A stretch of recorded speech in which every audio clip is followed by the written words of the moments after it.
Hey everybody, welcome back to the Airsoftology Monday Q&A show, the show that answers your questions, helps you out in a pinch, and also has something new. I know you guys watch for questions, but you do know I also have a web store. I make some cool patches. I've got a new design. I got a brand new Tacticorgi, brand spanking new design. This is it. Good buddy of mine, artist. I don't want to go too much into his history, but let's just say he's worked for some really big companies. Did this art for the new Tacticorgi. I'm super excited. It's finally here. If you guys follow Instagram, you already knew it came out. If you didn't, you should definitely go over and follow Airsoftology's Instagram. But no matter what, I've got these in the web store as all the rest of my patches. Same thing, $9, free shipping worldwide. And plus I have some other stuff, including the classic style Corgi now, which I guess it's classic. Yeah, why not classic? And then some other stuff in there as well. Also, if it's your first time here, remember this show is yours. It is all about you. Oh, by the way, web store is in the corner right over here, and link in the description, the bio below. By the way, this show is, like I said, yours. You put your questions in the description or in the comment section below and vote up your favorites. Also put your favorite videos from around the internet. I want to highlight one every single week. But enough about what's going on and all that stuff. Let's dive on into what you're really here for, and then your questions answered in the Tippmann mail call.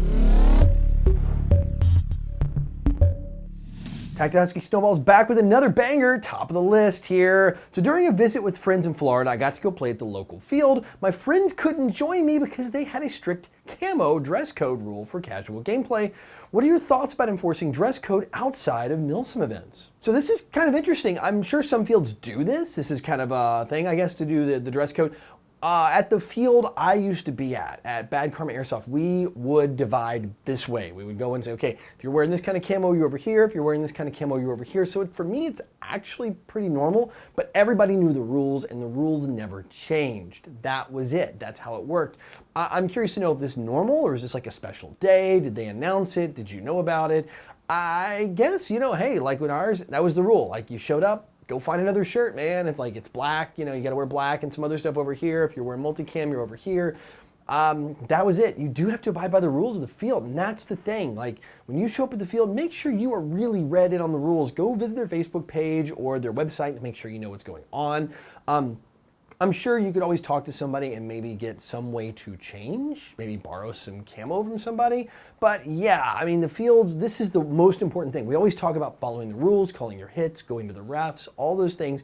But the flip side, like where you're like, making sure that they're doing the rules, flip side actually applies here too, where you got to follow the rules of these fields as well. So as long as it's published, I think it's a great idea. That it just makes it easier.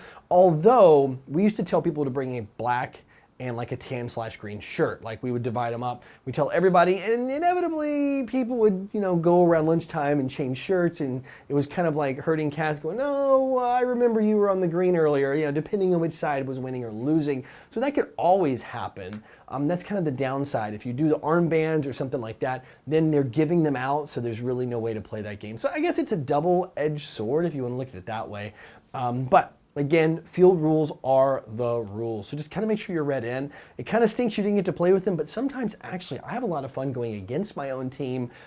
Sometimes it's a lot of fun to shoot them too. So again, no matter what, it's a day of Airsoft and it's a whole lot of fun. But I want to know, all of you guys and gals out there watching, does your field do the uniform rule? Do they do armbands? Do they just, because it's such fast games, they just divide people up and the way it works, just don't cross the middle line, shoot the bad guys? I don't know. I want to hear about it. How does your field actually do that? Put it in the comment section below. I'm interested. I'm going to be reading the comments and seeing how your local fields do the team dividing. Random guy Kev chimes in. He was the big video guy last week, video highlight of the week. Do you think more Airsoft competition/league style games should take place in Airsoft? What modes do you think make sense? Outside of Speak UV mode, more tactical. A few years ago, like 4 or 5, there was actually a competitive Airsoft association that did something pretty neat. They had like this little console where you had to pick your class, and then the respawn for each class was longer, and you could only do certain things, and there was a medic class, and like an assaulter, and a grenadier, and all that. It was kind of like a combination of speed soft, because it was played on small fields, and tactical, because there's only certain roles. So more of like, I guess like Team Fortress, maybe is probably the best way I could describe it. Yeah, probably like that, Team Fortress, in the way you do your roles and classifications, or like Battlefield, where you pick your roles, things like that. It was a really cool idea. It just never really took off because, again, the challenge we have here when you're looking at competitive play is you're dealing with, there's really no way to tell if somebody's hit. It's all honor system. It's the difference between paintball and airsoft. It's honor. So when the competitive part comes in, it's a little different, I guess. But for league style competition, I mean, you could even take it to the Milsim event. You could do squad challenges against the timer. You can do squad challenges against a dedicated opposing force. You can do force versus force. And while you're fighting, you're trying to get an objective to get back. And that way it's not, you know, trying to cheat, like, oh, I'm not going to call my hit because I really want to win and be the last guy standing, but you're both trying to get an objective, maybe a different objective on a different part of the field, but you can also mess with each other to try to slow them down. I think that could be some great ways to do fast play that's not speed QB. Now, however, I love all kinds of airsoft. I think speed QB is really cool. I do like the fast and furious play. I just went a couple weeks ago to Action Bunker here in Taipei and played some pretty fast airsoft, and I kind of got the taste for it again. So yeah, it's just all of it's good. I love all styles. I miss going to play Milsim events. I miss all style, and of course, you know, just good old pickup games and, you know, kind of like the skirmish and the outdoor, just go have fun. Everything is great. I mean, there's nothing bad about airsoft. But I think for competitive play, a few of those ideas could work. I think they all have worked in some way, and those at least could be judged and graded, at least in my opinion. I want to know what you guys think too as well. The Best Patriot writes, hey, I'm a sniper and I use a harness and a belt similar to an average. When I come back from my games, my molly is all wet and smells. How would I wash them? To be honest, when you just have something that small, you can probably put it in the washing machine on a gentle cycle and use something like, don't use any bleach, don't use anything like that, don't use harsh, strong chemicals. As long as it's quality gear, especially if it's real gear, you can probably use something like Woolite if you're in America. I'm just guessing. I don't know what else is out there, maybe like Giraffe or something, I think is another brand. The real like dye-free, scent-free, all that. There also is official soap that you can get that they issue to the military that affects, because some of the soaps, because they have some coloring and some different materials in them, will actually make the stuff that you have that wasn't night vision, you couldn't see it in the night vision, like the way it reflects the colors. Sometimes it'll like turn pitch black. It actually stays the right shade. Like IR treated, I guess, IR treated gear. That's why you buy the real good gear with the real good materials, because it doesn't look like a zebra when you get out there under night vision. And actually, if you see the cheap Chinese stuff when you got night vision, you can tell. It's like, ooh, wow, I can see him. He looks like a zebra out there. The actual molly's like black, and then like the other stuff's white, the way the IR hits it, and you're like, ah, that is a person. But when you have the good gear, it doesn't show up that way. And I know that sometimes when you use certain detergents, it will take your gear that is IR okay and not make it infrared okay at all anymore. You'll glow under black light or under night vision. So yeah, it's just one of those weird things. So stick with something that has no scents, no dyes, no perfumes. This should be all right. I think you can also do the baking soda trick that always works, you know, a little bit of that and hose it down. I just air mine out. I just keep it out of the sun. That usually works pretty well for my stuff. And they do make some like sprays. I know there's some tactical gear companies out there. If you go to like OP Tactical or SKD Tac, some of the other big tactical gear companies like LA Police Gear, I'm just naming US companies. There's probably other ones, retailers out there. They sell like sprays to spray down your gear that'll help get the funk out of it. That also works too. But I think all those things could work to get your gear. I've done that before. I usually just kind of hose mine down, use a little baking soda if I have to do that. Usually I just let it air out, hose it down, should be good unless it gets super funky. Then maybe like a little Febreze action. I've done that before. You know, try to get the unscented one so you don't smell like a powder puff when you walk outside, but the smell does fade after a while. Those are all ways I've done to take care of my gear. I don't know what's best or what's not. If you really care about it, I would definitely pick up like the combat wash type stuff and wash it that way, or just use a very light cycle for your stuff in the washing machine. Gentle. Take as much of the metal pieces off and use something like Woolite.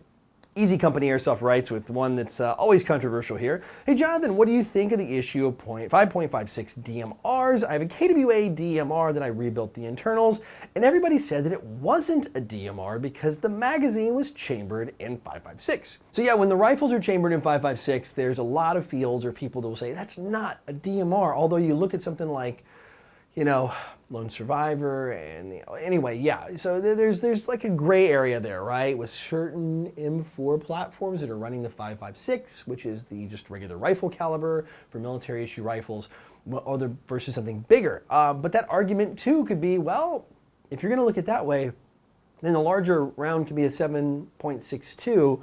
That's still around the 308 caliber. So is a regular AK a DMR, right? That's the flip side, right? Everybody's going, well, you can't run a 5.56 as a DMR because it's not the heavy round, the designated marksman rifle, DMR. It's just not the 308. It's not the 7.62. Well, okay, well, what about an AK? A regular AK, bone stock, wood furniture, steel body. Like, that's it, right? Not this little guy back here, but like actually a real AK, that runs 5. I think that runs a weird chambered caliber, actually. It's like a 9mm or something. No, that's not the 5.45, which is the smaller caliber for Russian stuff. But yeah, I don't know, because then arguably you'd be like, okay, well, I got an AK, it's a DMR. Ha, what are you gonna do?